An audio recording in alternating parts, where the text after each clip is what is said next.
Okay, here's what I used to do to get those out.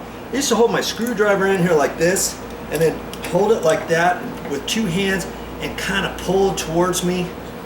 And every once in a while my finger would get in here and I'd get a little blood blister there, or maybe the edge right here, if there was paint on it or whatever. I pulled this really super hard and it popped off a little bit of wood here or something like that. But I don't do it that way anymore.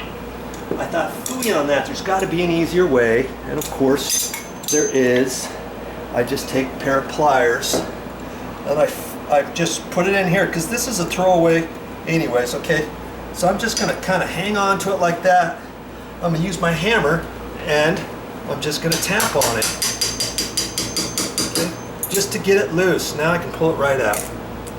That good? It looks kind of easy and cheesy, like, yeah, Joe, anybody knows that. Well, I didn't used to do it that way. I did not used to do it like that. Okay? Let's just do this one here.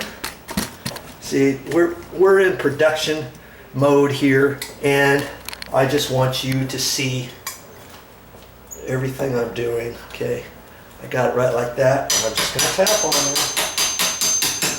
Kaboom. Very simple. Simple Simon.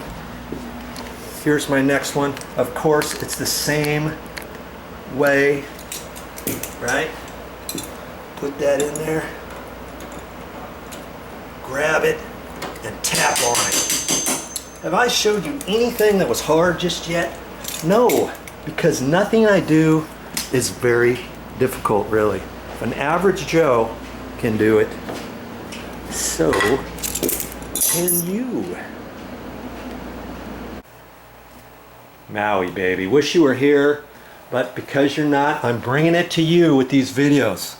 Well, that's all I got for this time, but I'll be back with more videos.